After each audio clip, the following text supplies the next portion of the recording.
Welcome everybody once again to another episode here on the Sit Rep Podcast. I am your host, Oriskany Jim, and we are actually going to do some shock horror, some actual hobby today. At least to my humble ability, which again, I know I am not the best hobbyist out there, but that's not really my wheelhouse. Nevertheless, we try to put together content that the community enjoys and identifies with. All right, so Shakos and Spruce says, thank you. I'm always thinking that they are rubbish. No, Shakos and Spruce, or James Cutter, or James Cuts, I should say, sorry. Your videos are awesome, seriously. All right, so we're going to build some, we're going to do some hobby today. We're going to put some more paint on a new platoon of M48A5, although that's debatable. M48 Magachs. So technically, what I'm going to build here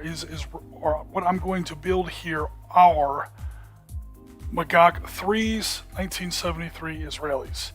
Now, for the real hardcore experts out there, yes, Damon, I'm talking to you. When it comes to Israeli armor of this period, what Magachs, there's Magachs 1 through 7 technically, what Magachs go exactly with what American tanks? The M48.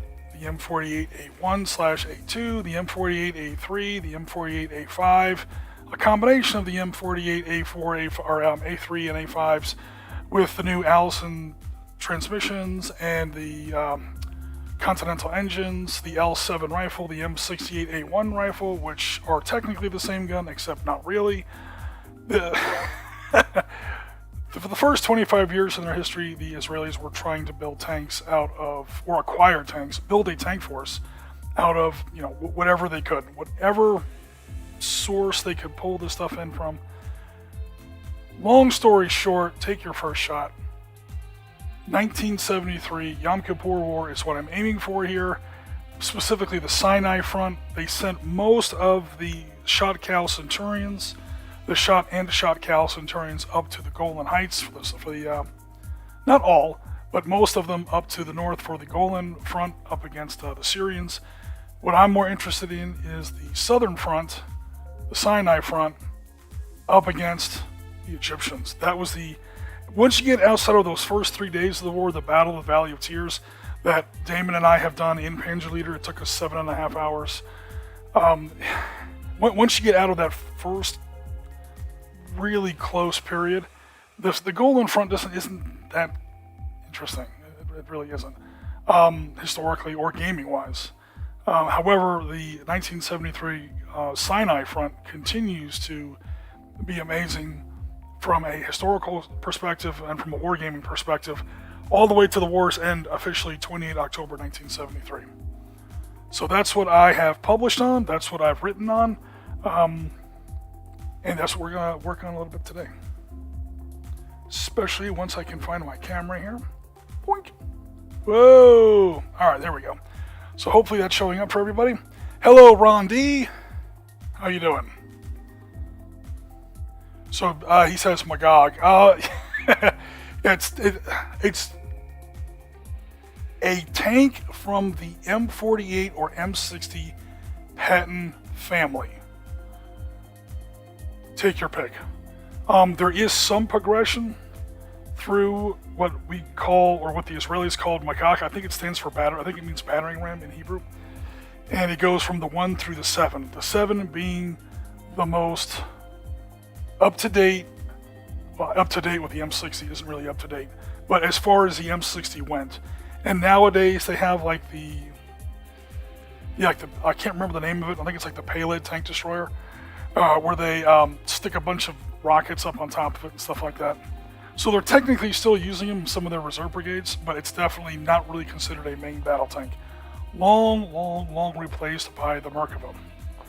I should also mention, real quick, that my girlfriend Jennifer is also doing some hobby today. Whoa! Hello, massive glare. Alex, she's even wearing her sit rep shirt. Awesome. No, you're not putting me on camera. You are now, your table's on camera. Okay, my table can be on camera. And the shirt's on camera. Yeah, she doesn't want to appear on camera, guys. She's shy and bashful. But she's putting together some Halloween decorations. Hey, there are some earrings. candy corn that's not real candy corn, is it? I really hope that's not really candy corn, because the FDA wants to have a word with you. So we're having I'm sorry? It's made out of glass. Made out of glass. Thank you very much. Try not to bite on it. We will not eat our jewelry that Jen's making for us, or making for her friends. All right.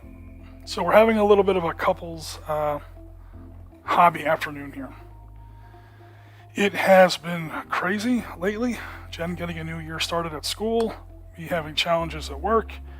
Getting the SitRep podcast channel over 1,000 subscribers was no goddamn picnic. That goal is now met. I've passed a lot of the administrative control and so on back over to Bill. Not a moment too soon, because I won't lie to you, man, I was starting to get a little burnt out. I bought these miniatures about 3 months ago, and I primed them last night. So that kind of shows you, hopefully gives some indication of what my hobby life has been like lately. So today's content is going to be super mellow, super chilly, a super chill stream. It's not going to be that long, like maybe an hour and a half tops. Like I said, these are primed. They've got the base coloring on them, and they've got some mud. I've airbrushed some mud and tracks on the back, bottom of the hull pretty much, is what I've done on these so far. Again, these are M48A5s in the Magach 3 configuration. Some M48A5s later became what they would call the Magach 4, and I think, let me get this right, also the Magach 5. Again, it depends on what transmission's in there, what engine's in there, exactly what gun, communication system. The M48, the mid and later versions of the M48, again, the M48 started off with, hey Jen, when you come back, could you please bring me those M48s I have?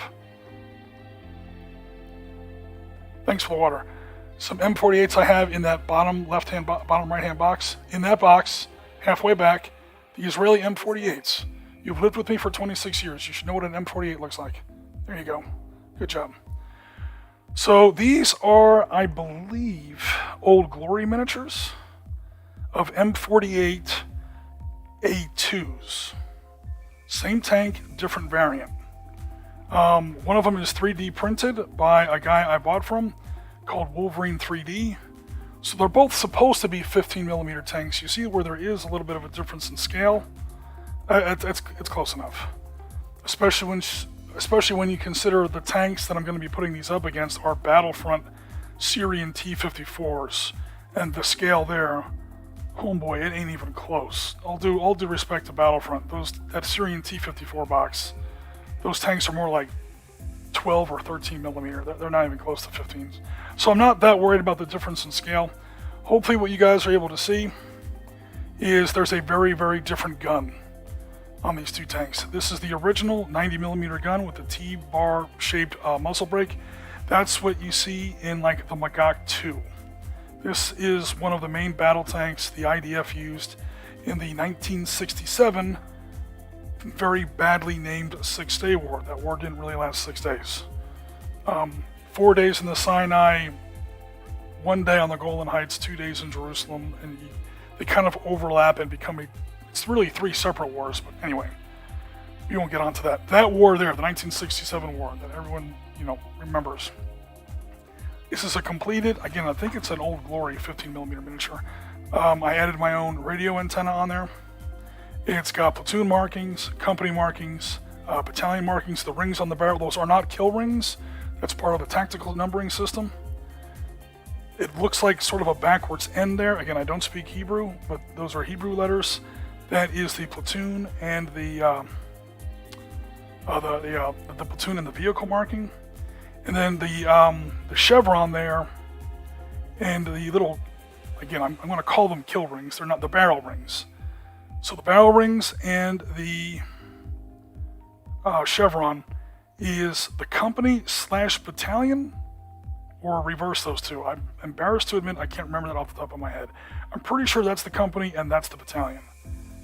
Could be wrong. But basically, I have my 1967 tanks ready to go, and my favorite war of the Arab-Israeli War period is the 1973 Yom Kippur War, as you guys have seen from the the Op Center series. That's episode 4.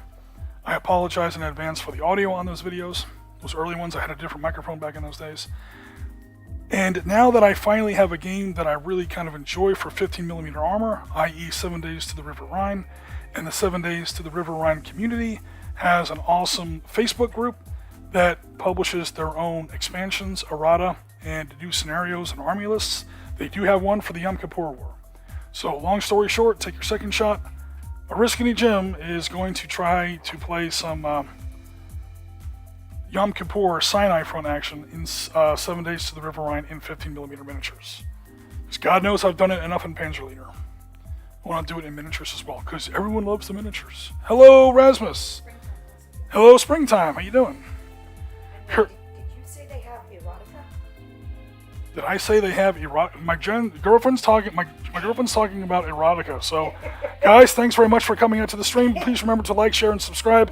I'll be back in about 15 minutes. It won't take me that long. And no, I'm just kidding. What are you talking about? No, you said 7 days. I said errata. Mistakes. Errata. I said errata. Guys, did I say errata or erotica?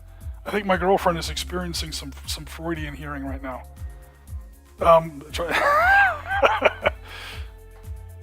Okay, so again, these are 3D printed miniatures. They were not like printed in a company or whatever. They weren't like molded. This is my first experience with painting a 3D printed miniature. There have been some challenges. Probably because this is my first time ever trying to paint something out of a 3D printer. Everything else I've done has been cast either metal or plastic. You know, traditional, you go to a miniature company, you buy the kit, you build the kit, prime the kit, and paint the miniature. So I'm assuming there's a lot I don't know. So again, Wolverine 3D is the guy who made these. I didn't want to go to a 3D company, but they are literally the only people that I can find, and I checked for like a week, that make this tank in this scale. These guys don't make it. Everybody makes the M48A2 because this is what we use, the A2 and the A3 with the old 90mm gun. This is what we used in Vietnam. Nobody makes the M48A5 with the 105mm rifle, the bigger gun, basically. Why? I don't know. I know Battlefront used to make it, but as far as I can tell, even when I go to the Battlefront site, they don't even make Fate of a Nation anymore. Everything there is for Team Yankee. And Team Yankee is a little too modern. Just a skosh too modern for the old M48s. You can buy the M60, which is the Magach 6. That's why I didn't buy the Battlefront miniature. The Magach 6, this is the Magach 3. M48 Israeli service, M60 Israeli service. They look very similar, but it's not actually the same tank. Never heard of Rules Erotica before. Well, Shakos and Spruce, it sounds like you and I are playing the wrong games. We need to we need to start playing some different games. Hello, Springtime. Hello, Ron D. Thanks very much for staying with us. Candy corn is for eating, says Ron D. So, Jen, you know, I don't recommend you eating this candy. Jen does not recommend eating this candy corn, so we'll see what happens. Again, Rasmus, thanks very much for coming out. It's a thing, Shakos and Spruce. Rule 34, that's true, Ron D. Rule 34. You will find it somewhere on the internet. I'm sure someone has come up with a game, some kind of weird couples game, or a party game, or drinking game, or who knows what. I'm sure it's out there. I don't think it uses miniatures, though. It's more of a 1-to-1 scale thing. Or if you're lucky, 2-to-1. Yeah, you have to pay double for that kind of action. In case you guys can't hear, my girlfriend said it might be like 2-to-1 or 3-to-1.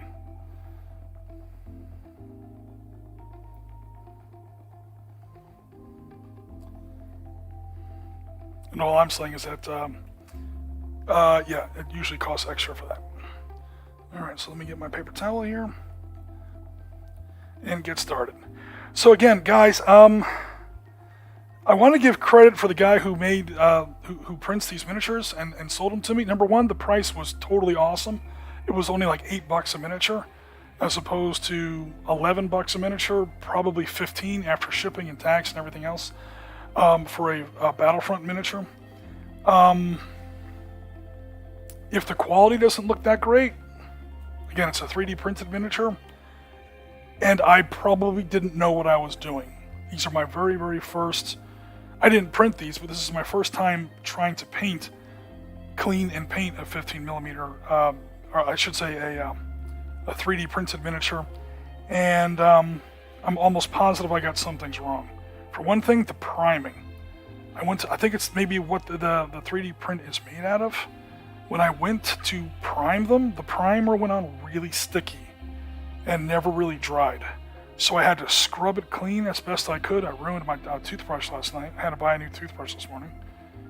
And then I had to reprime them again. Then I had to rebase them again. And then again, I put that brown paint on. So these things have already been painted 4 times. So spoiler alert, this is not going to be Oriskany Jim's best paint job. I'm also going to take off these 30 caliber machine gun. Oop, my brush is in the way. These 30 caliber machine guns you see here, and replace them with new ones. Because again, it's a 3D printed miniature, and the 30 caliber machine gun is not going to be on there in the best detail. I've got tons of 30 caliber and even some 50 caliber machine guns left over from other kits in my bits box. I'm just going to clip these suckers off and put on different 30 caliber machine guns. Then by the time I put those on there and my own radio antenna, markings, dry brushing, some pin washing and some detail painting on there, I'm hoping it'll clean these up. And again, the old 2-foot rule that we've all talked about, they look fine. They're just not going to win any Golden Dragon competitions. So like I said, I've already give them. Okay, so what color do you paint Israeli tanks? Is something that comes up. And the question is, or the answer, I'm going to overly generalize here. Where do you want to play? Especially starting in 1967. Starting in 1967, although that part of the war was very brief. But definitely in 73, and especially in 82, 92, 2006, 2008, and etc. Like literally maybe last week for all I know. Most of the fighting has taken place up north, i.e. Lebanon, Syria, the Golan Heights, up in that neck of the woods.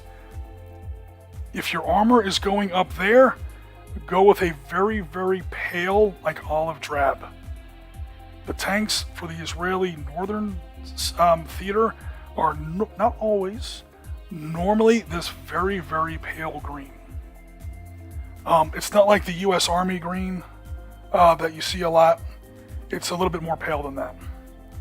So I almost hesitate to say like olive green, almost like a moss green. On the Sinai Front, which is where most of the old school fighting took place, i.e. 1956, the entire 1956 war took place in the Sinai. 80% of the 67 war takes place in the Sinai. And if you ask me, the interesting half of the 1973 Yom Kippur War all takes place in the south, all takes place in the Sinai. Again, leaving out that initial Lieutenant Colonel Avigdor Kahalani Valley of Tears, October 6th through 8th, 1973.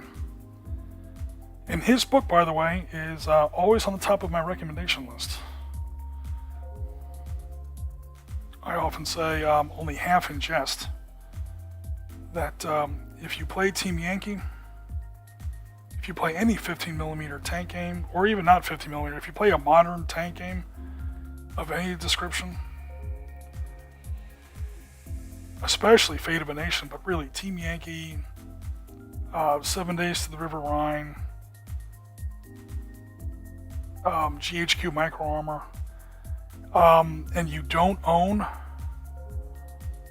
Kahalani's Heights of Courage, you're not doing it right. Again, I'm only like half kidding when I say that. He has again that 1973 October 6th. Well, that definitely October 6th it started. 1400 hours local, October 6th, 1973. Begins what history would call the battle, what would be called like the Valley of Tears.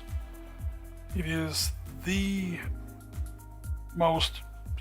It's no longer the biggest, but I don't know. Like, is epic a word? Epic's not really a measurement, but it's the most epic tank battle since 1945. Period. Outnumbered 15-1, the fate of his nation literally in his hands. So he was one of the battalion commanders on the Golan Heights.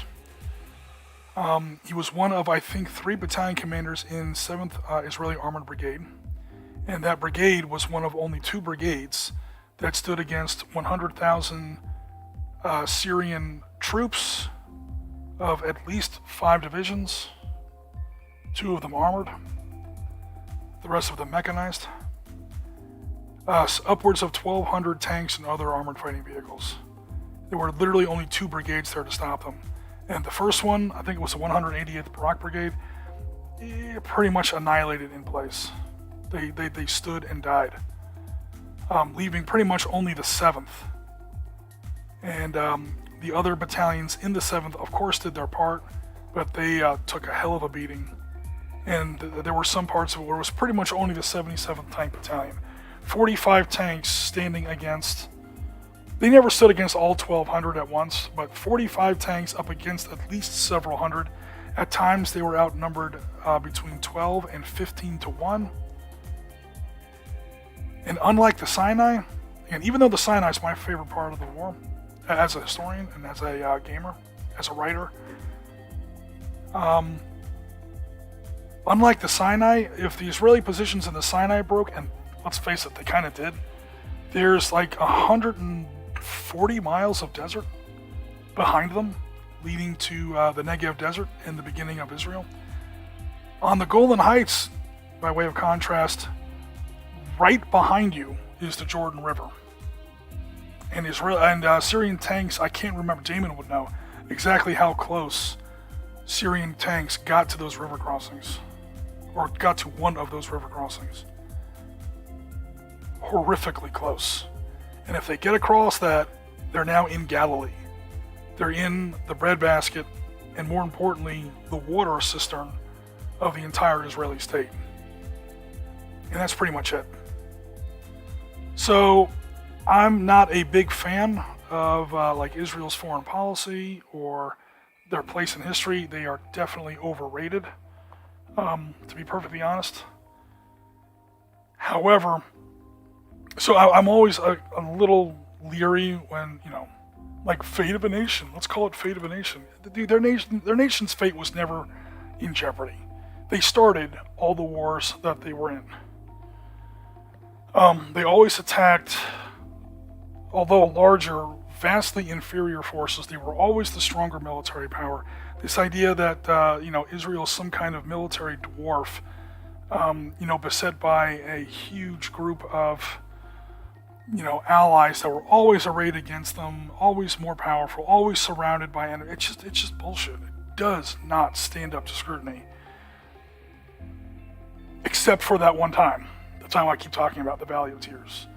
I said 9 times out of 10, that narrative that is largely out there when it comes to Israel's position in the world is, especially back in those decades, is complete nonsense. That's 9 times out of 10. The Golan Heights on those first 3 days of the Yom Kippur War is that 10th time. It's the exception that proves the rule. There, they really could have lost it. Or took incredible damage.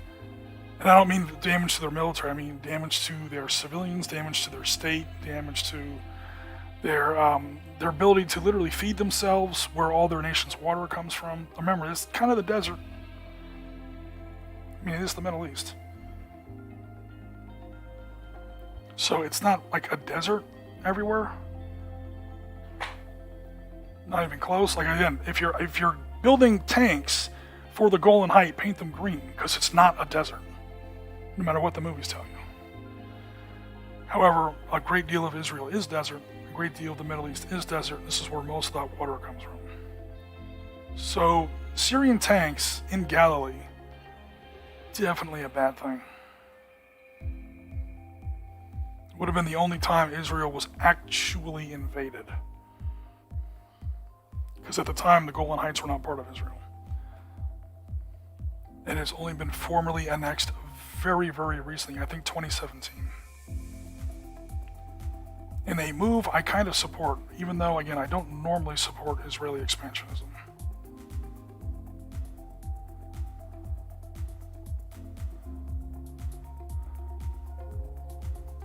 However, 2017, Syria wasn't exactly the most stable neighborhood around. ISIS was still very strong in Israel at that time. So having a bit of a, buffer state, or not buffer state, having a bit of a buffer zone between your most economically, agriculturally, infrastructure, important part of your country, putting some rocks between ISIS and them. Okay, I'm being a little bit hyperbolic. ISIS was not active in that part of Syria, but you guys get what I'm saying. Israel was a literal war zone. They weren't like an enemy state. It was a free-for-all in Syria at that time.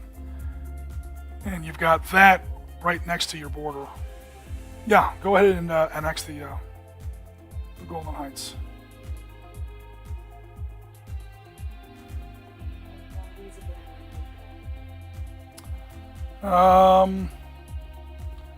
Cool. So, checking out the chat here.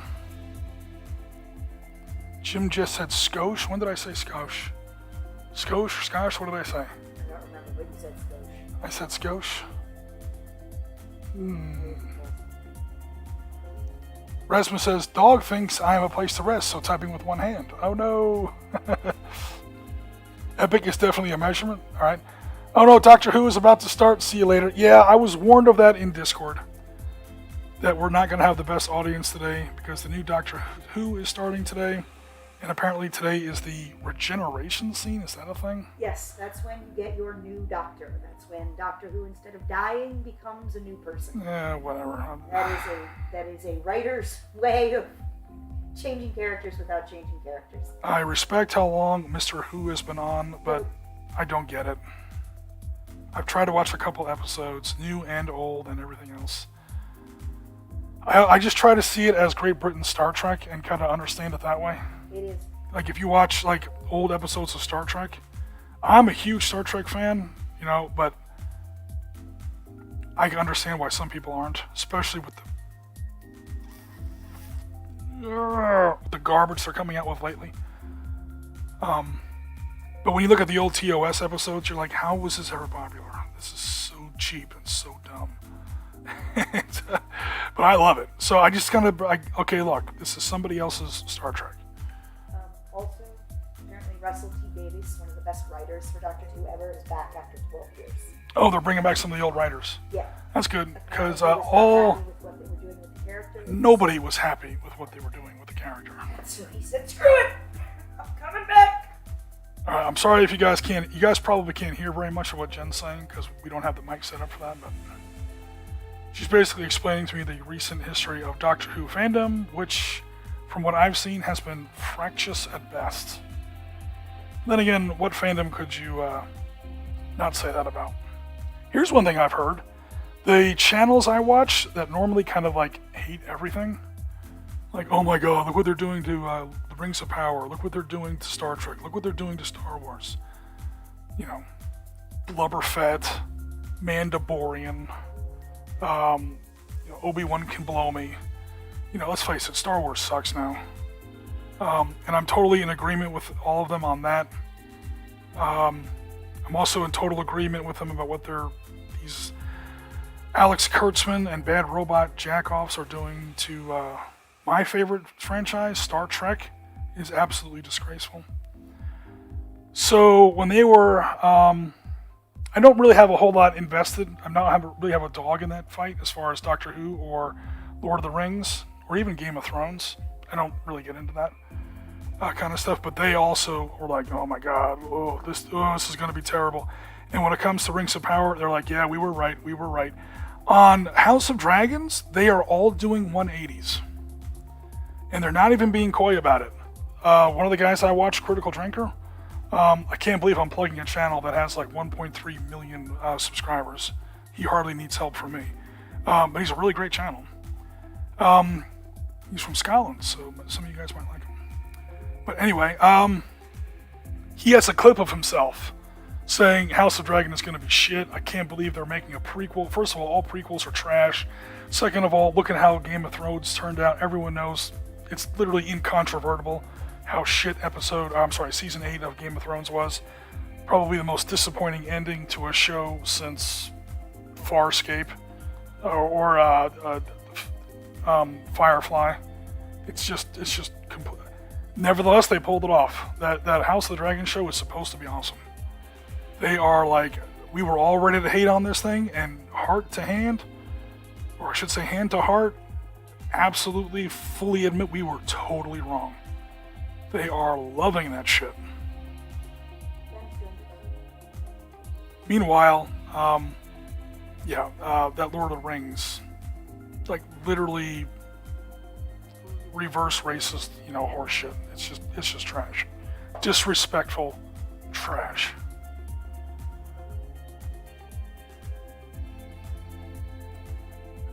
But to be fair, I haven't seen any House of the Dragon yet. And again, I'm not a huge fantasy fan in general, so I never really got that into Game of Thrones, even the first time around. A guy we used to game with here locally was super into the books. And he heard they were coming out with, this is like whenever the hell Game of Thrones started, like 2010 or something. 2013, I don't even remember when it started. But when it was first coming out, he was like, oh my god, they're making a show out of my favorite book series ever. And we would game on Sundays, and then we'd always go a little bit over, and then he'd be like, oh, I'm not going to make it home before the show starts. Can I just watch it here? So we would wind up watching it here at my house, and he was like explaining what was going on. Because I didn't know what the hell was going on. And sort of got into it a little. I really liked that whole war in the north with, was it Robb Stark? It's basically like the Scottish Wars of Succession transplanted into a fantasy setting. Let's get real. But it was enough to get me interested in. And then the whole Red Wedding thing, and I was like, all right, I'm out. I quit. And then I heard how season 7 and season 8 turned out, and I'm like, I'm glad I bailed when I did, because so many people were so disappointed.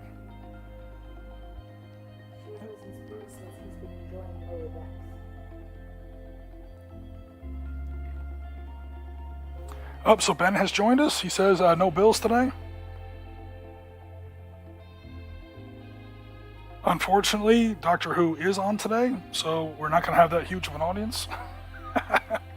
Although we're doing pretty good. Looking at the number, that's about what we normally have. Lately, we've had like 11 or 12. Once in a while, we'd peak at like 15 viewers at once.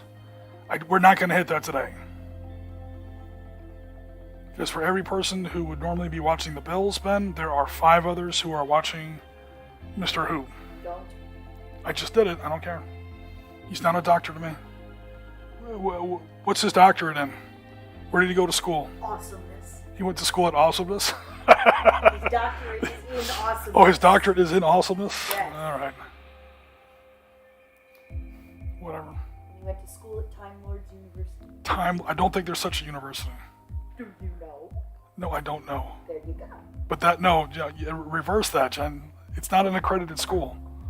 So I'm not gonna acknowledge his doctorateness. Doctorateness. Wow, what a word. Sorry. I'm not going to acknowledge his certification, his credentials, especially since he's apparently stealing viewers from me. So the hell with him. Oh, I thank you for being so supportive, Jen. I appreciate it.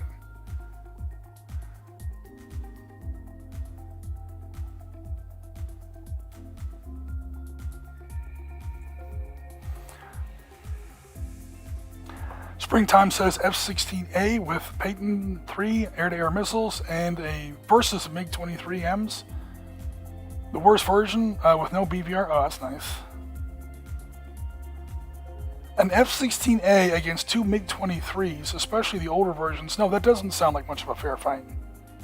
to be perfectly honest. Springtime, I'm not sure what game you're playing, but that doesn't sound like it would be, that doesn't seem like it would be, a terribly, again, I'm sure pilot quality is going to be a thing. But under most circumstances, I don't imagine that would be a terribly quick fight.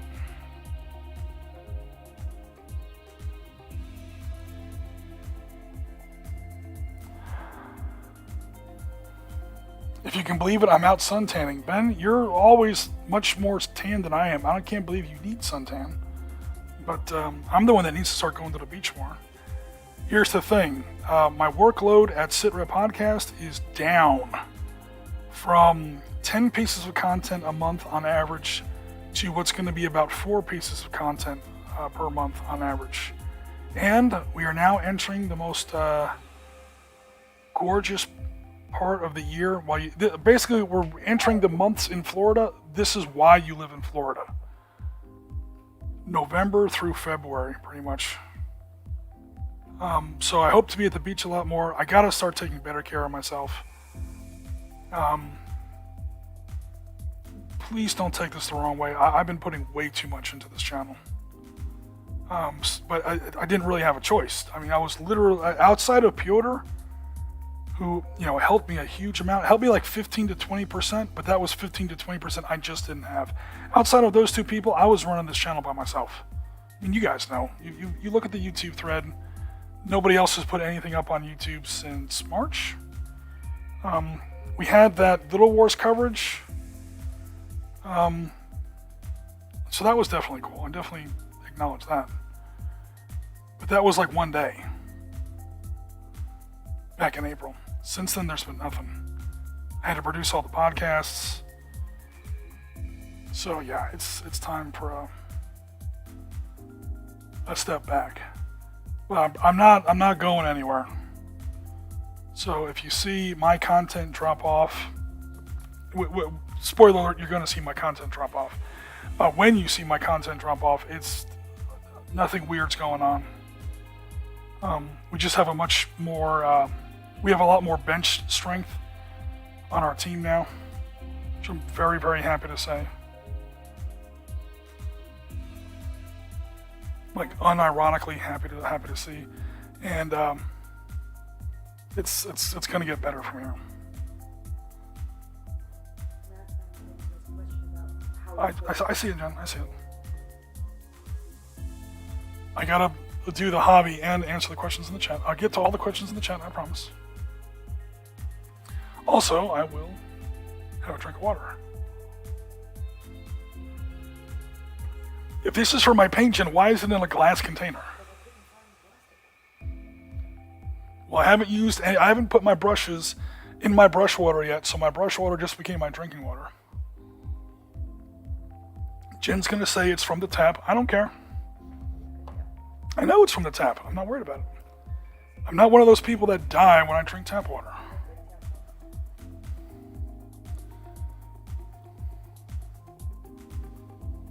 Shaco says, I've been enjoying Lower Decks. It's the best Star Trek show on. I haven't tried it. I've heard a lot of bad things about it. But I'll reiterate, I've heard bad things about it. I haven't tried it yet. I've heard it's basically Rick and Morty. It's a little derivative. It's Rick and Morty out in space. There's quite a bit of, again, it's just what I've heard. So, you know what, I'm not going to opine on it because I can't. I haven't watched it yet. Ben says, I love the drinker. Yeah, he's funny. He's funny and equal parts intelligent. I'm not a fan of most of his politics. But he's not as bad as some people. And the only politics he really opines on are like cultural politics. And when it comes to that, I'm definitely on his side. Economic, foreign policy, domestic policy, legislative, okay, we part ways radically on that. But also, he's not from this country, so if he did probably opine on politics, it would probably be on politics in the UK, which I know nothing about.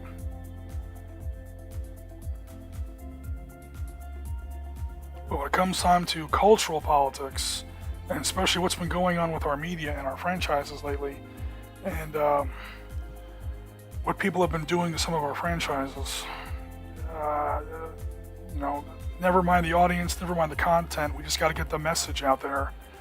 Women are always awesome. All white men are automatically evil. If you see a white man on screen, you know he's the villain. I mean, you can't deny it. It's been happening. It's disgusting. It's gross. And it's why these franchises are losing millions of fans and billions of dollars hand over fist. Because the fans don't want that. I know. That's what I'm saying. Jen's agreeing with me. The networks are asking, are saying do it. I don't know when they thought they became activists. It's not their job. They're not qualified to inform us on these matters, and they just need to shut the fuck up about it. And again, so do I. So anyway, changing the subject. I'm a guy who paints badly prepared tanks. Badly. So is there, you guys who paint, I didn't print these, but you guys who either buy or print your own 3D printed miniatures, when you go to paint them, are there any extra steps or factors or considerations that I don't know about? Because I tried to clean these as best I could.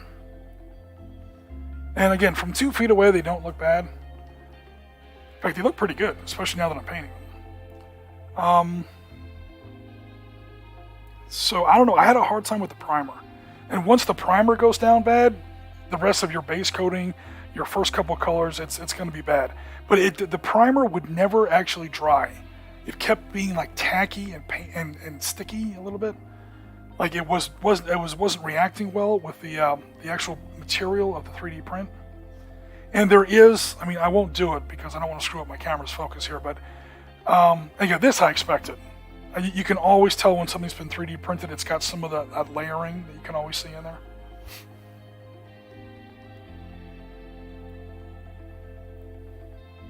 Okay, so let me,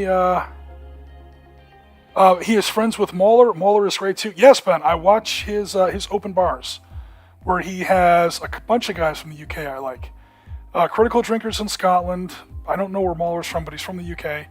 And then he also brings on sometimes Az from Heel vs. Babyface, who is fucking hilarious. I love Az from Heel vs. Babyface.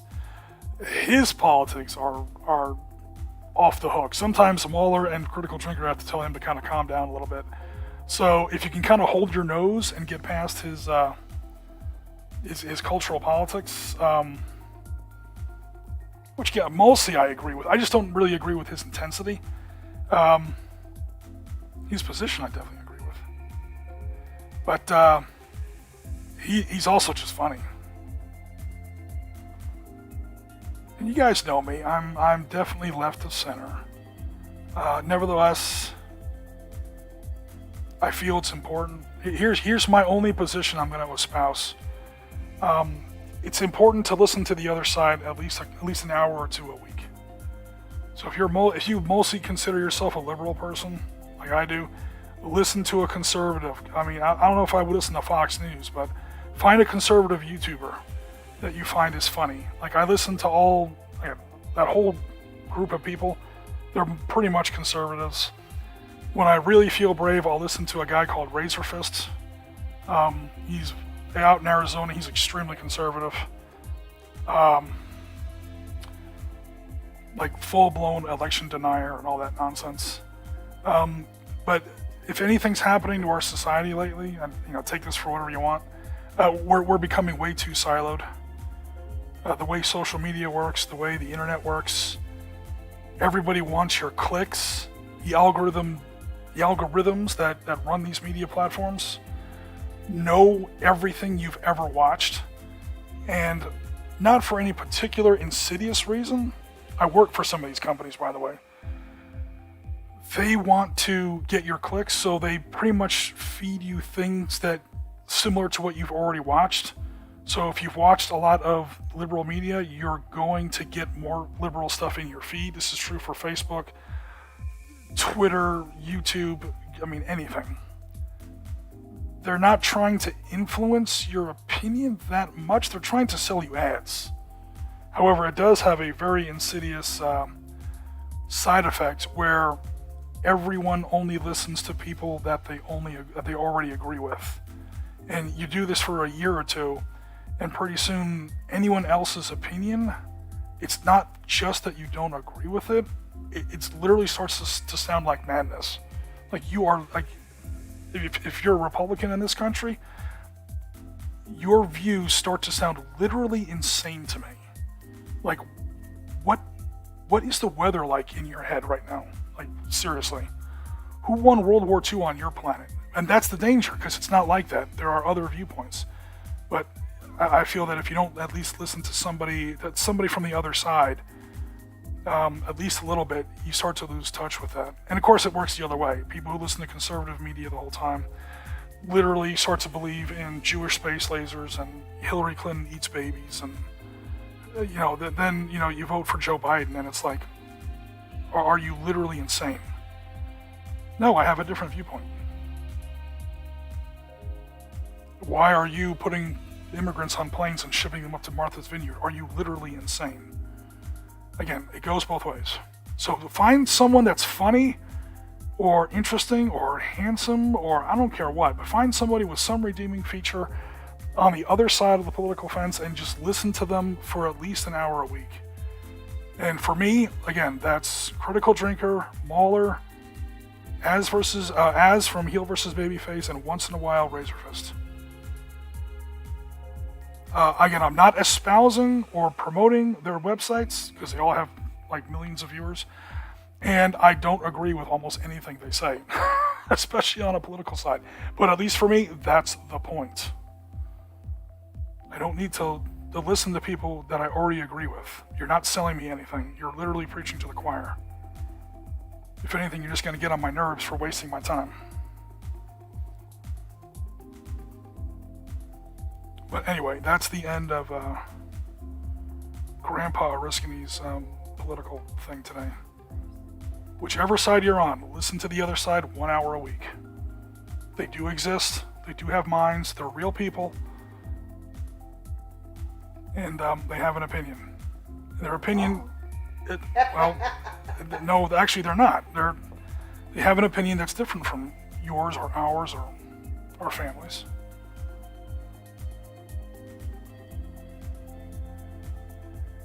This is a required skill when you're into history. I mean, you have to look at something like the American Confederacy, or the Third Reich, or the Mongols, or the Russians, and you have to say, wait a minute, why did they do this? You're going to have to, walk a mile in someone else's moccasins. I mean, no matter how repulsive or how much you don't agree with that other viewpoint. Objectivity is a historian or even a history buff's first and last defense and most important skill, most important attribute. If you can't be objective, you have no business in history, or dare I say even historical wargaming.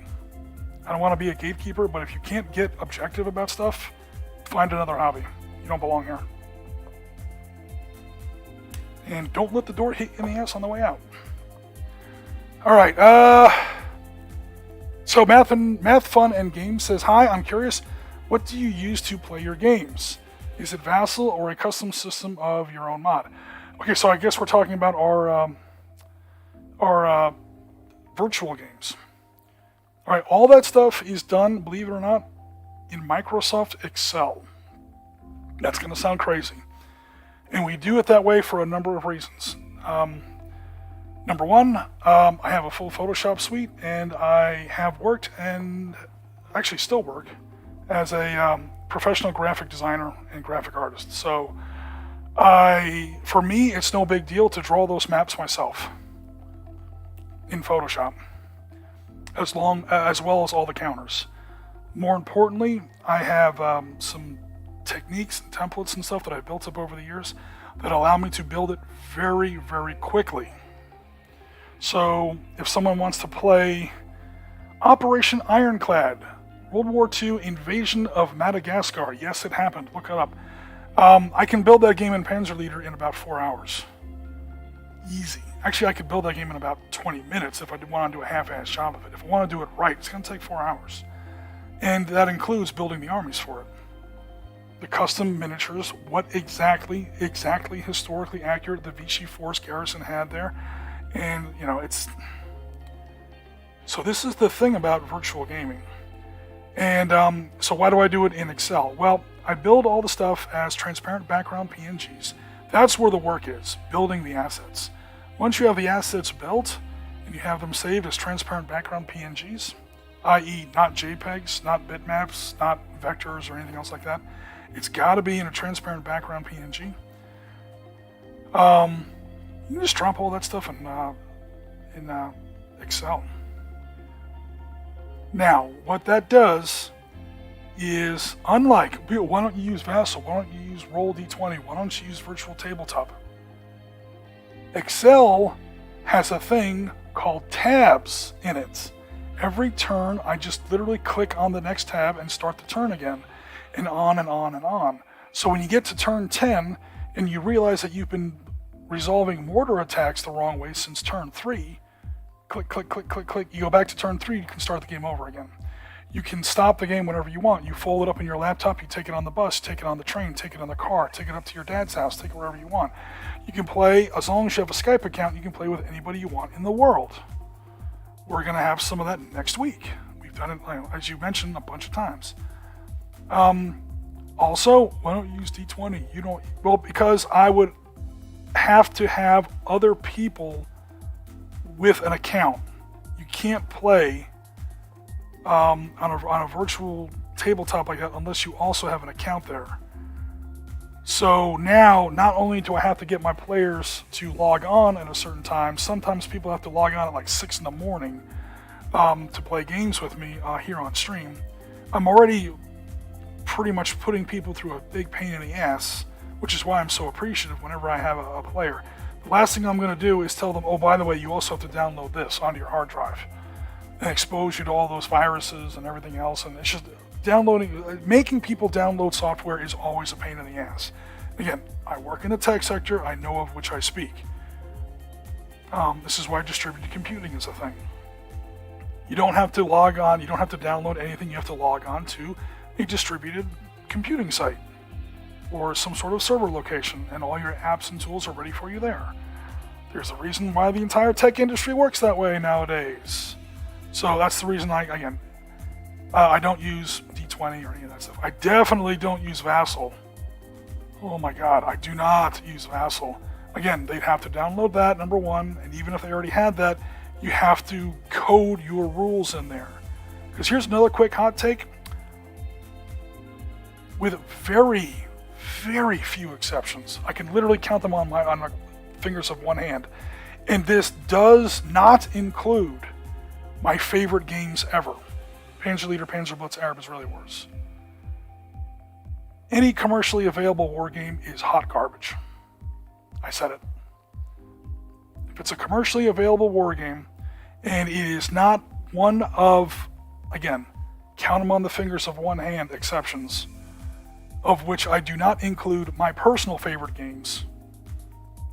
Again, my games, I don't include among these exceptions. The games I really like, I consider hot garbage. It's hot garbage. These games are made by companies who are trying to make money, and as such, they have to appeal to a broad audience. And by the time you make a war game that appeals to a broad audience, it's no longer good. I know that sounds elitist. I'm not apologizing. It's just true. Hence, I'm not apologizing. So even games that I really, really, really enjoy, like Panzerleader, do require a lot of help. You don't have to redesign the whole system because it's still a good game system, but there's a lot wrong with it. I could make a 3-hour video tearing apart eviscerating, mercilessly vivisecting, dismembering, immolating, taking a huge shit, puking on. I mean, I could just literally trash Panzerleader for 3 hours without a script. I could do it right now. Ready to start? No, because we don't have 3 hours. And it's my favorite game of all time. I'm going to be buried in my casket with that box in the casket with me. It's still a hot mess. So, what all this has to do with your question is, I know it's possible for you to code all your own special rules, special counters, special exceptions, new tables, new rules, new turn sequence, new, modified, new, modified, new, modified, into Vassal. It's just too big of a pain in the ass. And one of the other reasons I don't use any of those systems is I have found, at least for my players, of which they are legion, and on almost every continent on this planet. I have no gamers in Africa. I have no gamers in Antarctica. Other than that, I have gamers on every continent. They like to roll their own dice. They don't like hitting a button and having a bot roll a dice for them. They want to pick up that plastic and they want to throw it in a box. It's something primal. It's something that we like to do. And so our system definitely allows that. Now, can you do it in other systems? I'm sure you can, but anyway, this is just what we like. Everybody has Excel, so nobody has to download anything. If we want to stream it, all you need is a Skype account.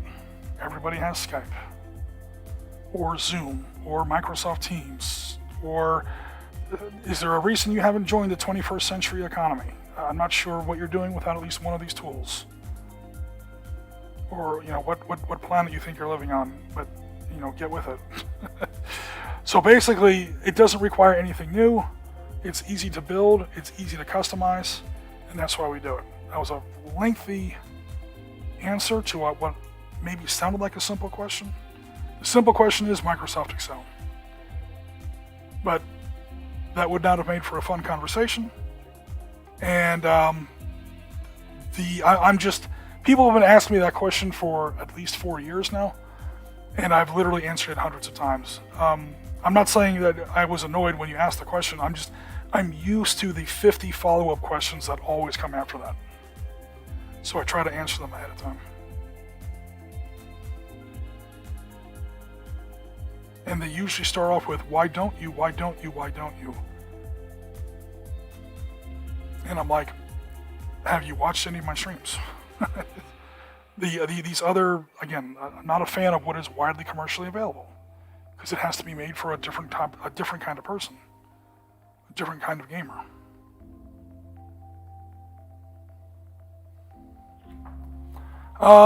Springtime. By 1982, it was very clear that the IDF had a much better fighter and strike aircraft after the Soviet Union just wasn't that interested in helping its Middle Eastern, quote, allies all that much. Well, yeah. 1973 Yom Kippur kind of closed the door on a lot of that stuff. To be fair, the Soviet Union was using its Middle Eastern allies about as much as the Middle East allies were using the Soviet Union. You put allies in quotes, so I totally agree with you, but those people were never allies. Do we really think that a country as religiously devout as Egypt was ever really going to give this atheistic Soviet Union the time of day? That was Anwar Sadat saying, I've just inherited this country from Jabal Abdel Nasser. I literally have to retake the Sinai before I can do anything else. Israel's theft, I'll go ahead and say it, Israel's theft of the Sinai in the wake of the 1967 war, and in basically a huge middle finger to the United Nations mandate that demanded that they pull out of that. Again, to be fair to Israel, they had agreed to that and abided by those conditions in 1956 after the October War of 56, and all that started happening was rocket and terrorist attacks out of the Gaza Strip. So, I get it. However, there was no way that Israel was going, or there was no way that Egypt was going to be able to let that stand. It just wasn't, I mean, even for internal stability, the Egyptian people were not going to stand for that, period. And then, Jen's throwing beads all over the place. I just felt one go under my foot. Holy crap, have I already done 4 sets? I was only going to do a couple sets, but I started talking to you guys. And crap, I'm almost done. Again, I realize this isn't the most thrilling stream. I'm trying to talk and maybe even giving some controversial opinions, so at least it's interesting. Guys, I promise, next week's content is going to be, how do I say it, fucking sick. It's, not any spoilers. I'm going to give 2 hints. Next Sunday is October 30th. It's the day before Halloween. And this game has been on the books since last Halloween.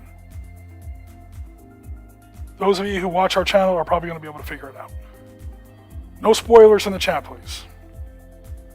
If you know what I'm talking about, do not mention it in the chat, please. Okay. So Ben says I use a lot of different systems. Yeah. Oh, sorry, I never finished talking about Springtime's thing. Yeah, so when Sadat sort of gets in bed with the Soviets even more than Nasser had already been, he's like, look, dude, I want to make peace with Israel. Obviously, Sadat's famous for that. I can't do it until I get the Sinai back. Try to get the Sinai back through various means. That was not going to happen. We're going to war. His general staff put together a plan to basically use the Soviet Union as a free weapons depot. There was no long-term strategic alliance or partnership in the cards there, like literally ever. And I honestly think both sides knew that. It's like a John and a hooker on Friday night, that both sides are taking advantage of each other, and as long as they're honest about that, it's going to be okay. However, once you get into how the Yom Kippur War turned out, how well all that Soviet equipment actually performed against Western equipment, especially once the Americans started sending in ECM pods, that kind of is the only reason the IAF ever got back in that war. Because let's face it, the IAF was smashed out of that war in the opening days. The Israeli Air Force was just a joke in the first couple days of that war. Not due to any fighters, so I'm not contesting your findings, Springtime, but due to ground defenses. Account after account after account after account after account. I have a bookshelf full of books just about 73, and every single one of them describes Skyhawks and Phantoms just being blown out of the clouds by air defense, panic dropping their bombs on their own troops just so they could run away faster. It happened dozens of times. Even when the war starts going the other way, the Israeli army has to cross the Suez Canal first, Operation Gazelle, has to cross or Operation Stout-Hearted. The operation has to cross on the ground first. Tanks have to blow up Egyptian SAM sites, Shilka vehicles, and SAM-6 positions. So SAM-2, SAM-6s, and Shilkas, CSU 23-4 Shilkas, to clear the way for the Air Force. It's usually the other way around, right? You send in your Air Force to soften up things for your ground troops. The ground troops had to soften up things for the Air Force, while being panic bombed by their own side. I mean, the Israeli Air Force really got the shit kicked out of them in that war. They got back into the war due to mass emergency shipments of ECM pods that would allow the IAF to kind of get back into the war and defeat that ground missile threat. Then the IAF came back and did what the IAF always does, which, just absolutely kicked the hell out of everything. But, yeah, that's the reason I love the 73 war. Or at least I find the 73 war by far the most interesting. It's what I've done my writing on. It's what I've done my novel on. It's what I've done my... which I gotta publish. I gotta get on Amazon and publish that thing. After it gets one more good cleanup, because there are a few. I wrote the book like 20 years ago. There's some historical errors in there. I gotta clean it up a little bit, but small ones. Some books are beyond repair. Like my Kursk novel is. I'd have to rewrite it almost from page 1. Again, I was only like 25 at the time, so I wasn't nearly as educated then as I am now. So I would not ever inflict that one upon you. But anyway,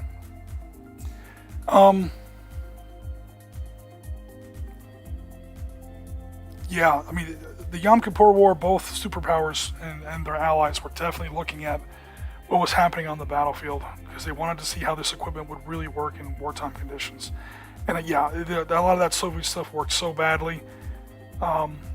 Also, the Syrians were never going to get back in the war. Also, the Egyptians, now that they still technically lost, although even that's debatable, the Sinai Front of that war, they held on to enough territory, they could bring enough bargaining chips to the UN negotiating table where the Israelis, on this third time around, did finally give back the Sinai. And once they gave back the Sinai, Sadat was clear to recognize Israel. Once you have at least a normative peace, or at least recognition of international status between Israel and Egypt, the Arab-Israeli wars are effectively over. Without Egypt, there's no more Arab-Israeli wars. At least not tank brigades, artillery batteries, air forces. From there on, the mid-70s forward, it's all terrorism. And that's when you get the PLFP, the PLO, the PLA, the Gaza Strip, eventually Hezbollah, Hamas in the Gaza Strip, Hezbollah up in Lebanon, and the war changes complexion. Or the conflict changes complexion. Because the idea of a conventional war without Egypt is now silly. It's just never going to happen. Israel is geostrategically safe forever, as long as there's some sort of, I mean, it's never really peace, but as long as there's some sort of understanding between them and specifically Egypt. You add up all those other Arab states, you put them together, who cares? Who cares? It's all about Egypt. And the second Sadat, that's why that peace accord at Camp David was so important. Once Sadat signs that peace accord, for which he was killed by his own people, by the way, that's why the Arab Spring terrified the shit out of me. I mean, I'm all for getting rid of dictators, and I'm all for, people, setting up their own governments to run their own countries. Don't get me wrong, but given the fact that it kind of started in Egypt, and I was like, oh shit, if Egypt goes back on the warpath, Arab-Israeli war, the next Arab-Israeli war, it's just a matter of time. And by then, throughout 30 years of Hosni Mubarak's regime, we had given so much stuff to Egypt. M1A1 battle tanks, AH-64 Apache gunships. I mean, they might have more Abrams than we do now. I'm kidding when I say that, but not by much. Egypt is a military monster, and they're no longer rocking around, again, to your point, they're not you buying all this Soviet crap anymore. It's top of the line. American, British, French, especially American, West German tech. They are not kidding around anymore. Because they have huge enemies in Sudan and Libya. And again, they don't trust the Israelis. The Israelis started pretty much every war they've ever been in. The only one they didn't was the one they almost lost. Yom Kippur War. I don't blame them for it. They're obviously the smaller power, and the only way a smaller power is ever going to have any chance at all against a bigger, stronger opponent is if they get to decide when and where the battle takes place. How do you make that decision? You start it. If you don't hit first, you're really up shit's creek. You need proof? Exhibit A, Yom Kippur War. I'm done. They hit first in 67. They hit first in 56. They hit first in 82. They hit first in 2006. They always hit first. Again, I'm not. That's not a moral indictment. They literally don't have a choice. But don't kid yourself. Israel's almost always the aggressor. And the one time they weren't is the one time they damn near got their heads handed to them. Only proving my point that I don't want to say it's okay, but it's understandable why they hit first. Because we've seen what happened the one time they didn't. It was this war right here.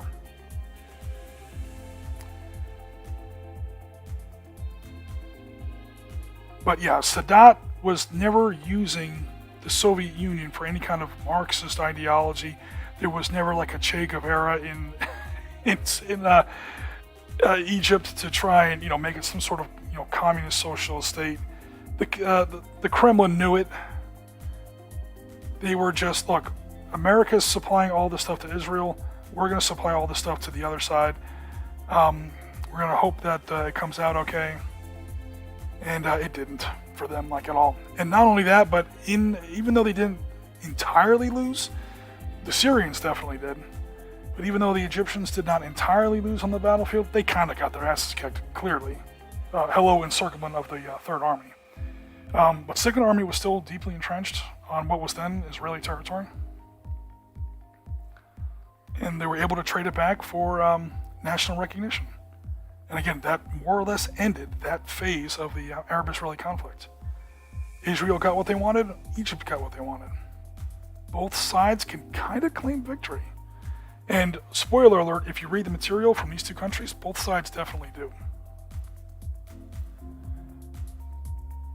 Shakos and Sprues also says it isn't a hobby session if you don't accidentally drink paint water. Well, I guess so. I never actually put my paint in it. In fact, now I actually need paint water because I'm not going to use this. Also, I never use glass for paint water. So Jen says she couldn't find the plastic part. Well, here's one right here. So no rush, but okay, you're going to do it immediately. You don't have to do it immediately. All right, I'm going to get some legit paint water in a second, but I'm just going to go ahead and drink this.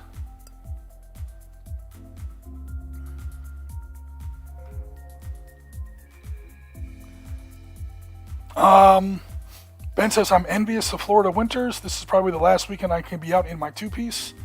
Yeah, we had a cold snap. They said it was going to go away.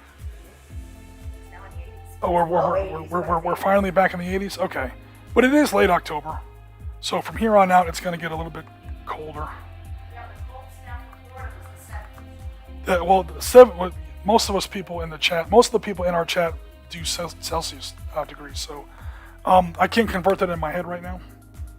So whatever 80 degrees is in Celsius, multiply times 5/9, subtract 32, whatever the hell the formula is. It's something like 25 degrees Celsius here.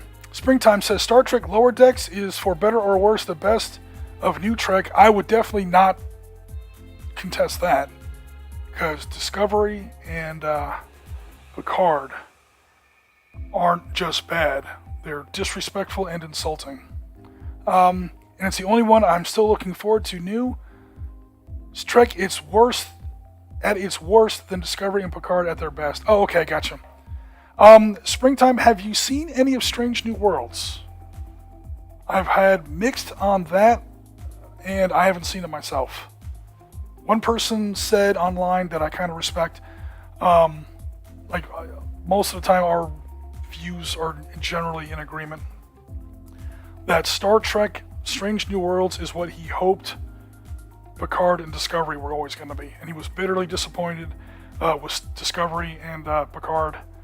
And he said Strange New Worlds was kind of better. But who knows if that's true. That's just what I've heard. I haven't tried it yet. We just got our first snow here in Colorado, and it's snowing now. Oh, man. I love winter here. It's traditional seasons, and the heat bothers me heavily. Yeah, if you like traditional seasons and heat bothers you, math, fun and games, stay away from Florida. Especially South Florida, where we live. We live down in a suburb of Fort Lauderdale. So we don't have a winter and a summer here. We have a dry. We're in the subtropics. So it's It's a rainy season and dry season. And winter, it's not cold. Like, it never really gets below 60. And even then, you're going to get like 3 days that even approach 60. So what it does do is it stops raining. We have a wet season and a dry season. So, yeah. Shaco's called it. Oh, we're talking about drinking paint water? Shaco's in Spruce also says, I don't do anything extra to my Prime 3D prints.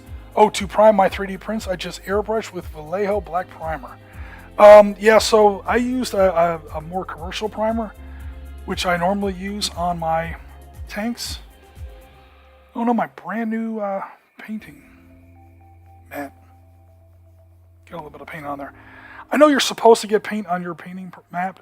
I'm trying not to, because this is the one I use specifically for streams. When I'm actually doing serious hobby, I get my more, this is one probably looks more like yours.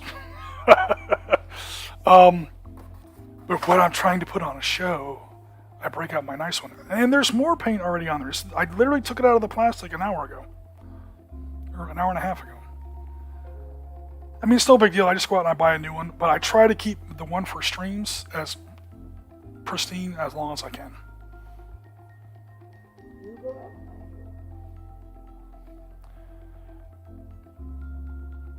Good clean with 90% IPA. There you go, Rasmus. We talking about your favorite flavor of paint water to drink?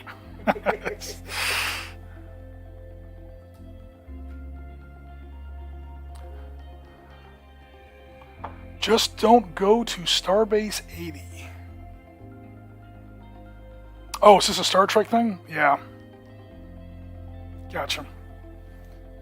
Yeah, I've been watching very little new Trek lately, so I know I just said I was a huge Star Trek fan, and now I'm gonna miss all kinds of references.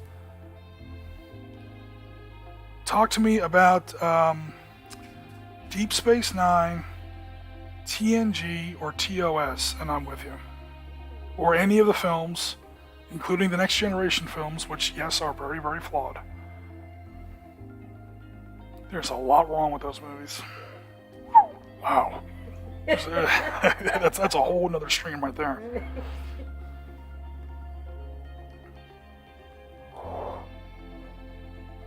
Let me turn on an additional source of light here. I don't know if that's going to cause a problem for glare. Razorfist does some stuff on old heavy metal.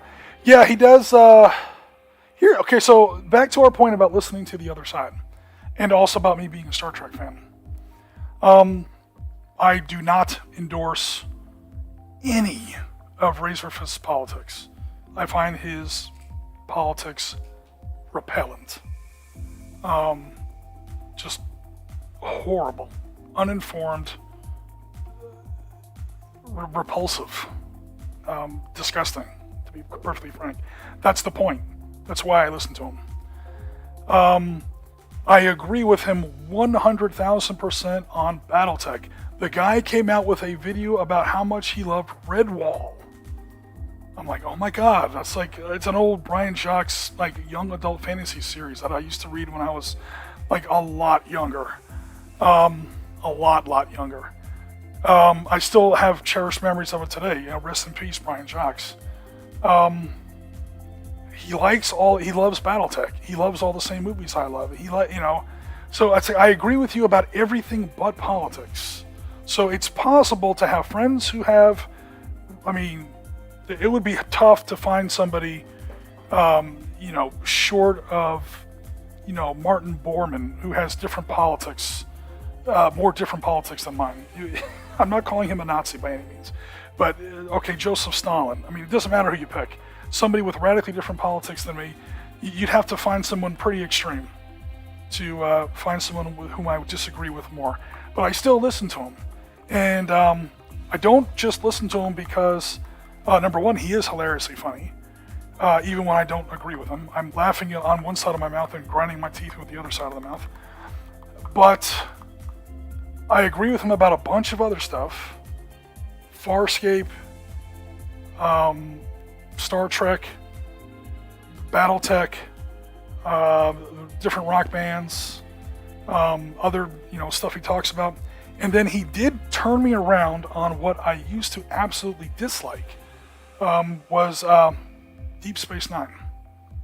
Deep Space Nine, I was one of those fans that always felt that Deep Space Nine was like the black sheep of the old Star Trek, the 1990 Star Trek universe. Like, I even put up with Voyager once in a while. I stress once in a while. I was always like, dude, Star Trek about a base that doesn't go anywhere. There's no Trek in your Star Trek, bro. I think you missed like half the assignment. And to be fair, I did try a couple episodes when it was first airing back in like 1993, or whenever it first came out. I think it was on UPN back in those days, and it was stupid. I didn't like it.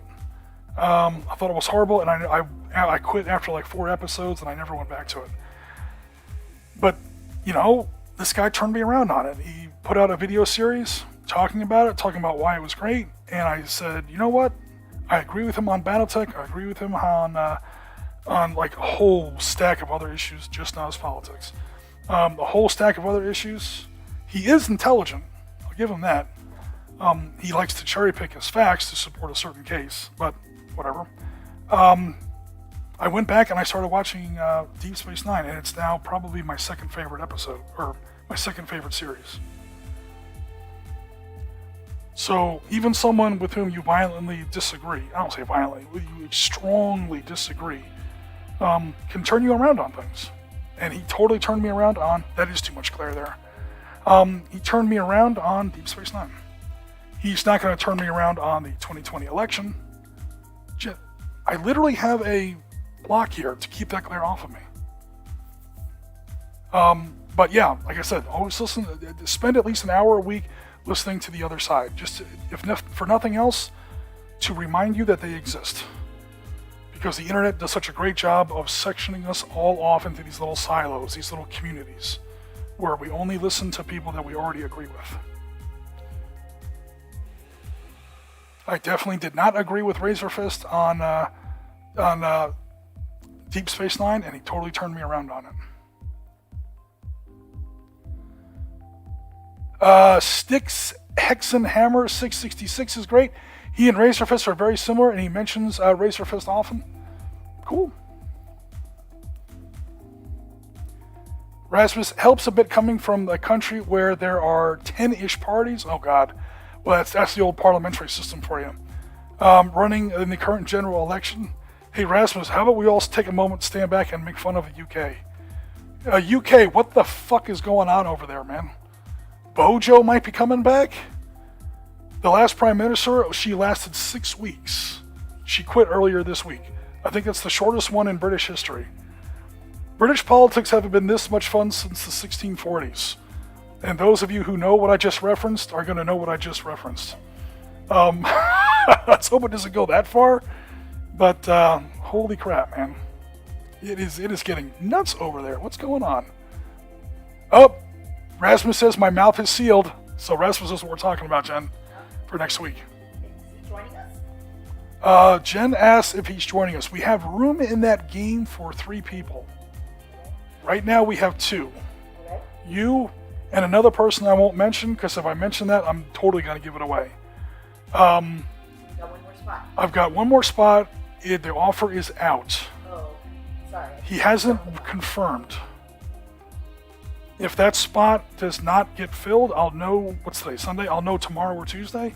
If that spot is not filled by tomorrow or Tuesday, I'll open it up again. And we'll have our 3rd person in there. And I'll be playing the enemy, and then there'll be 3 of you guys on a team. Well, there's only like 10 characters. So if I have more than 3 players, Nobody really gets to play. everyone gets like what, 1 person? 1 unit? That's going to be a boring game. Especially with the death count. Okay, I hope nobody can hear you, Jen. Rasmus says, allied by convenience, work with Little Satan versus the Great Satan. That's an oddly appropriate reference. I see what you did there, Rasmus. I'm doing the situations of Panzerblitz now on Vassal. Panzerblitz Panzer Leader AIW module, it looks good. I do play solo exclusively at the moment. I like the idea of Excel though. Okay, so math fun games, I got nothing against Vassal, and God knows I have nothing against Panzerblitz or Panzerleader or Arab Israeli Wars. Because again, that's pretty much, they're all kind of the same game. They're not really. You probably know this already. But especially Panzerblitz and Panzerleader, Arab Israeli Wars cleans most of it up, but definitely Panzerblitz and Panzerleader have some tremendous problems in the rule set. It's still a fun game, but some of the rules, this is what I can't stand about most miniature games. Ironically, my favorite games in Hex Encounters do the exact same thing, and that is have flaws in the rule system that will wind up creating incorrect tactical solutions to battlefield problems. Meanwhile, number one example, in Panzerblitz Panzerleader, attacking an urban hex, the hex is considered an armored target. That's a rule in the book. Really? I'm just going to let that sit out there for a while. That doesn't sound like a big problem, except think about what it's going to do to actual gameplay. Because anything in a city, especially like infantry, artillery positions, unarmored transport units, things that benefit because A-class weapons, armored class attack weapons, like these 105mm guns, are going to have to divide in half when shooting at non-armored targets. Except now they're in a town, they become armored targets. Now these double at, I'm sorry, half range with 250-meter hexes? So a Panther gets to double its attack out to 1,500 meters? Panther has a range of 12 in that game. Half of that is 6, 250-meter hexes. So a Panther gets double attack factor against an infantry platoon hiding in buildings at 1,500 meters. I'm just going to let that sit out there for a second. And again, this is my favorite game of all time. This is why I play in Excel. Because the rules in Panzerleader are bugged. The rules, the movement system.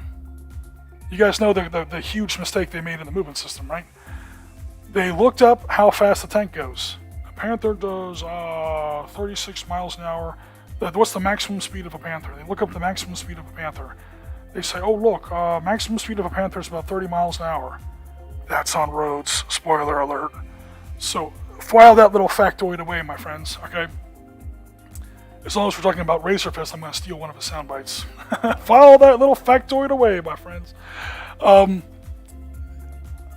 Okay, that's 30 miles an hour.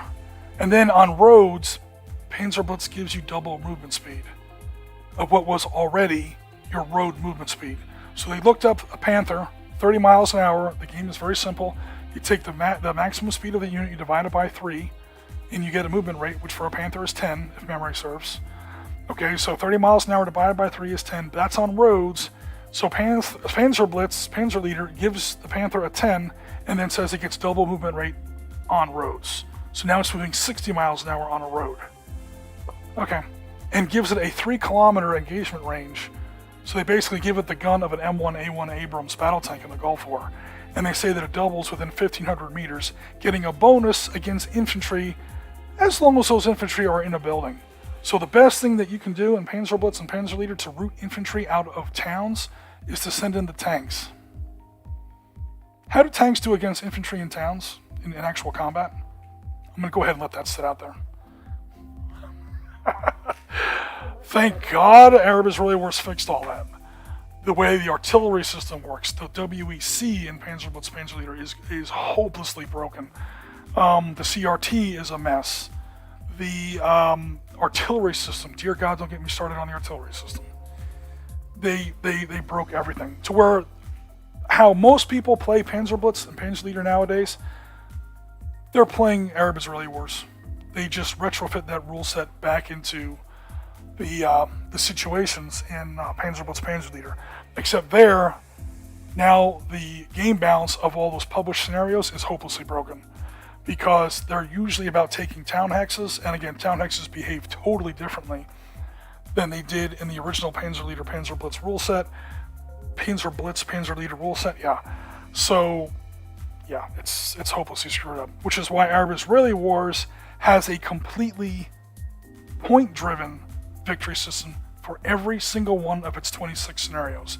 They are all driven by points, never about urban hexes, and you can clean up or adjust those point systems, those point awards, to make your scenarios balance as very, very easily, which you do have to do, because some of those Arab-Israeli War scenarios are hopelessly imbalanced, especially if you use, like a great example, the very first one. I know these like off the top of my head. Notice I don't have the book open in front of me. Situation B1 in Arab-Israeli Wars, Bir Gifgafa. I have been playing that scenario for 30 years. I always use it as a training scenario when I am literally, as like a tutorial. You want to bring somebody in to Arab-Israeli Wars, you give them the Israelis, and they'll still win. Their first time with the system. They will win every single time. I gave a brand new player the Bir Gifgafa B1 scenario. I gave him the Israelis, and I cut his number in turns that he has available from 15 down to 8. And even with all that, the Israelis always win. With those conditions against the Israelis, basically I cut their turns in half and always give them the brand new player. I've seen the Egyptian player, who was me, force a draw once in 30 years. And he was rolling very badly. That was Damon, by the way. It wasn't Damon's fault. He was rolling badly, and I cut his number of turns in half. He went from 15 turns available to accomplish his mission down to 8, and he rolled badly, and I could still only tie him. That's how screwed up that scenario is. Why is it screwed up? Because it's written, again, its number is B1. So Arab-Israeli Wars has their scenarios and their rules set out in 3 levels: basic, standard, advanced. If you use standard rules in a basic scenario, you completely wreck the scenario. Specifically, for this example, I'm talking about split move and fire, which I think is also either an advanced or an experimental rule. But you basically give the Israelis split move and fire, and they can beat the game every time in half the number of turns. It's not even a question. So I guess my point is, you will have to adjust those Arab-Israeli War scenarios greatly. I don't know how easy that is to do in Vassal. This is one of the reasons I don't use Vassal. I'd be interested to hear how your experience is with it. But if you run across some bad experiences, I wouldn't be surprised, unless you can get into the code and get into the scenarios and actually change some of the variables. Is how that part works. Ben says, Halloween, I'm so excited for that. I can watch too because the Bills aren't on until 8 p.m. Green Bay is going to catch a beatdown. Yeah, so our stream next week, I'm already coordinating with the other players. We're going to start at our usual time, 2 p.m. on Sunday. Realize this is a very boring stream visual. These things have been sitting here motionless for about half an hour now. Okay, show off my jewelry. I'm sorry? Oh, okay, Jen's been making some jewelry. Alright, Jen's been, wait, let me just put it out here. Jen's been making jewelry. So was that a bat? I don't know, it's got a cat's head on it. That's a total, okay guys, that's a cat's head, right? With bat wings. That's a weird cat-bat hybrid. It's a sea bat. And it's got a little orange pumpkin on the bottom of it. Awesome. And Jen, just come over here and show it. People are looking at these stupid tanks, which are fine, but they've been sitting here unchanged for a while. Not that they really care much about my jewelry, but I'm proud of it. Well, it's hobby. And then I made my eyeballs. Did you create it in the modern period? Yes, I did. Then it's modern warfare. I just declared it. These are some of the T-55s these tanks are going to be up against. Again, you guys can see how wildly wrong the scale is. Hey, Battlefront. What the fuck were you smoking when this came out, bro? Seriously. Yes, T-55. No, I'm not going to say that. T-54s are not that much smaller than M48s. They're definitely shorter, but T-55s are not like modern Soviet battle tanks that are really, really small. T-55s are one of the biggest Soviet battle tanks that still runs around. They've gotten progressively smaller over the decades, so an old one like this should still be pretty big. That's kind of weird. Just saying. Oh, IPA is for cleaning 3D prints. Isopropyl alcohol. That's probably what I did wrong. Does it dissolve a lot of that crappy... okay, thank you, Rasmus. I'll remember that for next time. Uh-oh, we kissed freezing this week. You guys are getting down to the low 30s. All right, IPA. I have some IPA. So isn't IPA also like a beer term? Yes, IPA. Okay. So I don't sound completely stupid. Sorry, I totally misunderstood your earlier post, Rasmus. I'm not a functional alcoholic. Like you say IPA, I automatically think you're talking about beer. That's 70 IPA, not 90. Oh, okay, we do have some IPA. Okay, I get it now.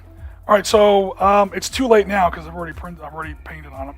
But I will give this a try next time. So what, you just put it on like a stiff bristle brush and just brush the shit out of it? Bernard is with us. Hello, Bernard. One of my favorite tanks, a true warrior. Bernard, do you know how freaking hard it was to find these? Specifically the Magach 3. Specifically the M48A5. As opposed to the M48 A2, which I have tons of, and everybody sells it, that I use here for my Israelis in 1967. And I won't ask Jen to bring it. Jen, do me a favor. One of those top 2 Marine Corps tanks on the top shelf. Be careful. Be careful. The turret is not attached. So don't. I know they're metal and the turret's not magnetized. So, and we have these. These are completed, obviously. M48A3s used by the Marine Corps in Vietnam. So these are all technically the same tank. M48A2 with a 90mm T-bar. M48A3, again, like a different searchlight. There's no searchlight on this. Different machine gun options, probably a different radio, different Continental engine and Allison turbine. Not Allison turbine, Allison transmission. It's not an Abrams. And a 3D print from Wolverine 3D, so it's a little too big, but I'm not going to worry about that part. With a 105mm gun, this was the M48A5 in Israeli service. So M48A2 in Israeli service, M48A3 in American Marine Corps service, M48A5 / Magach 3. This is not the Magach 4 that would come out later in the 70s. This is the 1973 variant. Hence Magach 3. Primark says do a 2-stage wash. Do a quick rinse in IPA, then a longer wash and another bath of IPA. Use 99% IPA. It really does make a difference. Sweet. Thanks, guys. I will do that next time. Because I'm not 100% jazzed on the result here. And I keep not wanting to say that because I don't want it to reflect on Wolverine 3D who sent me these. I bought them from Wolverine 3D. Great. They arrived on time. The price was right on target. I have no problems. If these don't look so hot, it's my inexperience with 3D printing. And the reason I bought the 3D print is because friggin' nobody else sells this tank. Like, friggin' nobody. Battlefront doesn't sell this shit anymore. They used to. It was prohibitively expensive. It was like $30 for 2 tanks. Battlefront, what the hell are you doing, man? But $30 for 2 tanks, and then you could either, I think they were sending you like 2 turrets in the box. You put the M48 or the M60 tank on there. Tank turret. So you could make a Magach 3 or a Magach 6 for the 73 war. That was part of their Fate of a Nation re-release a couple years ago. That's no longer available. Go to Battlefront. Fate of a Nation isn't even on there anymore. I think you can buy the book like out of backstock. But there's no section on Battlefront's website for Fate of a Nation. They finally got it right after 10 years of having it wrong. i.e., why is Fate of a Nation a Flames of War sequel instead of a Team Yankee prequel? They finally got it right. They brought it into Team Yankee. They called it Fate of a Nation, like a re-release of it, and they included the 73 War, which, why would anyone ever play a war game set in the 67 War? Come on, man. You have a grand total of like 1 day of real combat. Ugh. Anyway, so they finally fixed all that, and then it looks like, I don't know if they canceled it or if it's just out of stock, or it's not even out of stock. That section's not even on the website anymore. So out of desperation, I got these, and I am happy with them. I'm going to be a little not happy with how they turned out, but that's totally my fault, because I didn't know about this IPA thing and how to prepare it for priming. I'll definitely do that next time. And again, I'm going to cut off these 30 caliber machine guns, which, again, it's 3D print, so it can only get so fine, and he is going to ship these, so it can't be breakable. It's very sturdy. I'm literally trying to break it off now, and it won't break. There's a dent in my finger, but the machine gun is not budging a bit. Nevertheless, I'm going to clip this off. I'm going to put 30 caliber machine guns from my bits box on there that are made like from old Battlefront kits. So that'll clean that up. I'll put my own radio antenna on there, and that'll fix most of the problem. I do have some of that 3D printing layer pattern striping that you get on 3D models. I'm not sure if the IPA would fix that, or at least kind of smooth that out. I don't want to smooth it out too much because I would lose some of the detail. There's some great detail on here. But I wish the wheels had come out a little cleaner. Again, it's probably my fault for not cleaning it correctly. I knife cleaned the shit out of these things. I spent a lot of time on them. But again, I didn't give them that IPA wash you guys were talking about. I probably should have asked you guys first. IPA and then a UV light depends on the curing, as Primark has said. That wash needs to be done before curing, so if someone sent you this, it's already cured. May just be oh, okay, no worries. No, the print is fine. I just didn't. I didn't do the right. I did not take the right steps beforehand. All right, so let me catch up on chat here, and then we'll close this out. The IPA is for cleaning 3D prints. Okay, cool.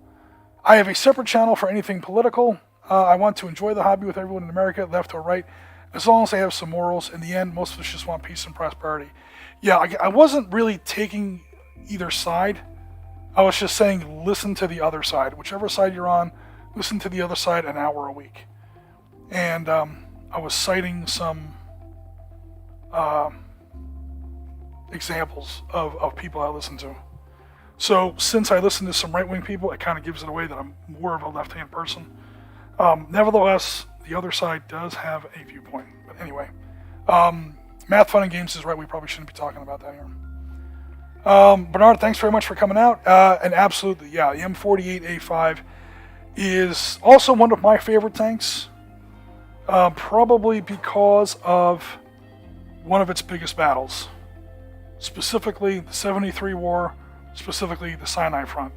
And yes, we have done, Bernard and I have done some 73 Sinai Front Arab-Israeli War wargaming on the channel, if you go back far enough in our content stream.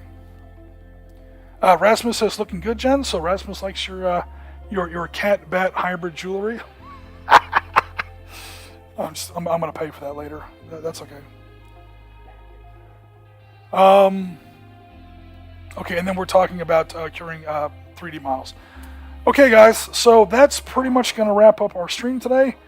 We've been up now for not quite 2 hours. That was actually a little longer than I was expecting. Like an hour and a half I was kind of aiming for. But these are the tanks that, well, except for these ones. This is the same type of tank, just different war. That's Vietnam. Yeah, 1973, 7 days to the River Rhine. We're going to use the 7 days to the River Rhine system to do some 1973 era combat in 15mm miniature, instead of just more Arab-Israeli wars, which I'm sure you guys are getting a little sick of, because we played a lot of it, because it's awesome. In November? Yeah, definitely November, because the only stream I have left is next Sundays, and next Sundays is going to be something else. So, we'll see what happens. Alright guys, but for now, this is going to be Oriskany Jim. We are rounds complete and signing off. Thanks very much everybody for coming out again. We had a surprisingly big audience, given, you know, I don't want to say the topic, but you know, it was just a chill out hobby stream. Again, it's been kind of a very relaxed. Whoa, hello, Glare. Tone down, Glare. Jen's doing her content over there, or Jen's doing her hobby over there. The light is way too strong. That's okay. She's into beading and making jewelry and things like that. I'm into making tanks and playing war games. So, cool. Let me get back to the comments here.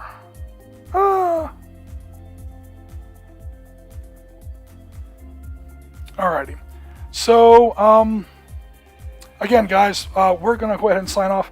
If you like this video, please consider giving it a like. I'm not going to, like, you know, beg for subscribers or views or anything like that anymore. You guys came through for us. We met our original 1,000 goal. Thank you very much for all your help with that, guys. I'm not saying don't like the... I mean, please like the video. If you're not subscribed, consider subscribing already. I'm just not going to beat that drum. I know you guys were getting sick of it. I hate to be one of those, you know, smash that like button guy. You know, that's not why I get on YouTube. Nevertheless, we're now over 1,000. We've got a good spot in the algorithm. We're doing well. We're up to, it looks like just under 1,300, I wish, 1,030 subscribers. So again, once you get over 1,000, YouTube has now actually noticed you. The channel's now monetized, so apologies for the ads. But nevertheless, that's the reason you get to 1,000. And it really, you know, we're going to be, we're going to have a little bit of wind in our sails from now on. And really, the only credit that anyone really deserves on that is you guys. Because, you know, we can talk about, you know, putting up content. We can talk about, you know, what kinds of content work better. And please like, please subscribe, please share, you know, please comment, blah, blah, blah. It doesn't come about until you guys actually hit that subscription button. So you guys were the ones that made that happen, ultimately. Thanks very much. And for now, this is Oriskany signing off. Tango Mike for listening. Dean says, don't worry about the likes, just say it naturally. Yeah, no worries. Anyway, we're going to go ahead and take off, everybody. Thanks again, everyone, for watching. Enjoy your Doctor Who. There, I called him Dr. Jen. You can calm the hell down over there. Enjoy your Mr. Who, and I'll talk to everybody later. Thanks very much. And again, stay tuned for next week. Next week is going to be a lot of fun. Trust me. I've been building assets for that. One of the reasons why this piece of content was kind of lean was it was a short week. I came back from vacation, so I didn't have time to really line up a subscriber for a game, and I'm already building content for next week. So yeah, next week's going to be awesome. So check us out next Sunday for that. Sorry I joined late, but I always love the Magach. Absolutely, Bernard. I do agree 100% on that. All right, guys, we're taking off. Thanks very much. Like, share, and subscribe, and we'll be in touch very soon. Thanks again.